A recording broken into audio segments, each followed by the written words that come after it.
وإياي فارهبون وآمنوا بما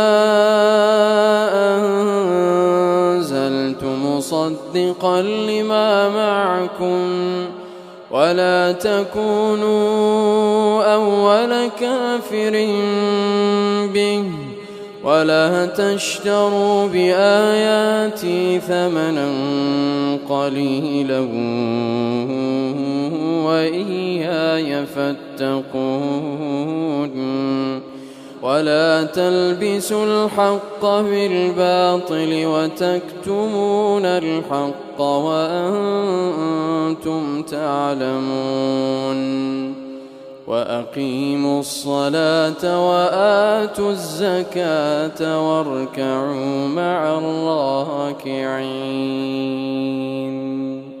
أتأمرون الناس بالبر وتنسون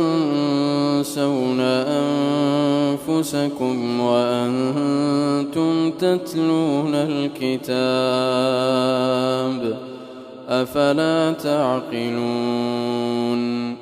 واستعينوا بالصبر والصلاة وإنها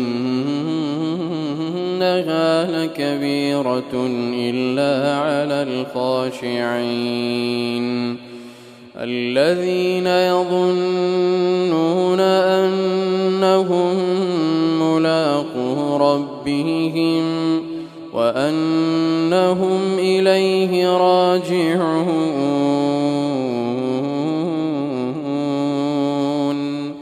يا بني إسرائيل اذكروا نعمتي التي أنعمت عليكم وأني فضلتكم على العالمين واتقوا يوما لا تجزي نفس عن نفس شيئا ولا يقبل منها شفاعة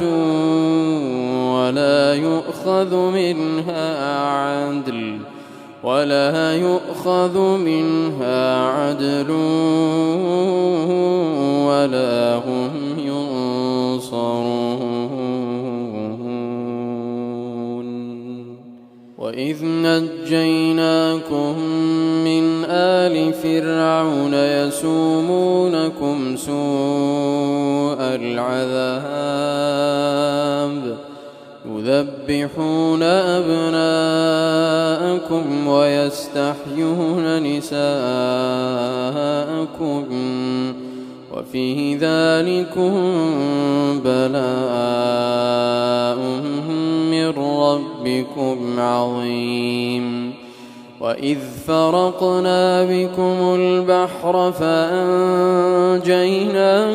وأغرقنا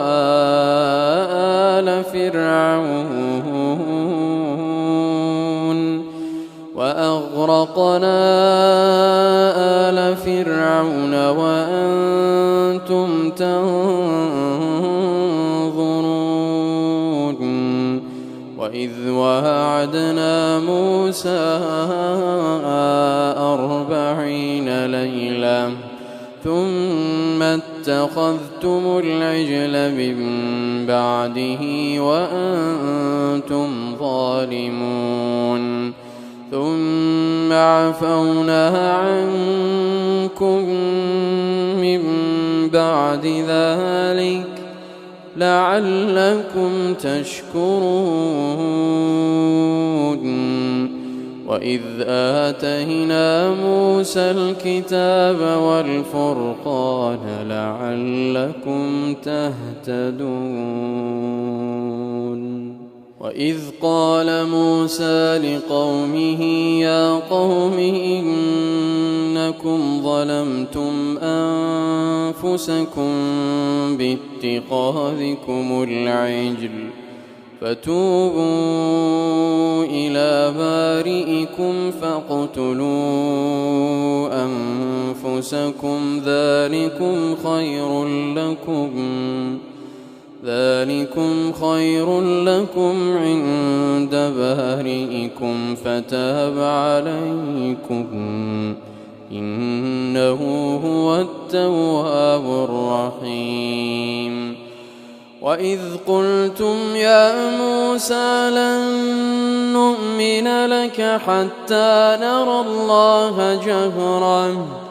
فأخذتكم الصاعقة وأنتم تنظرون ثم بعثناكم من بعد موتكم لعلكم تشكرون وظللنا عليكم الغمام وأنزلنا عليكم المن والسلوى كلوا من طيبات ما رزقناكم وما ظلمونا ولكن كانوا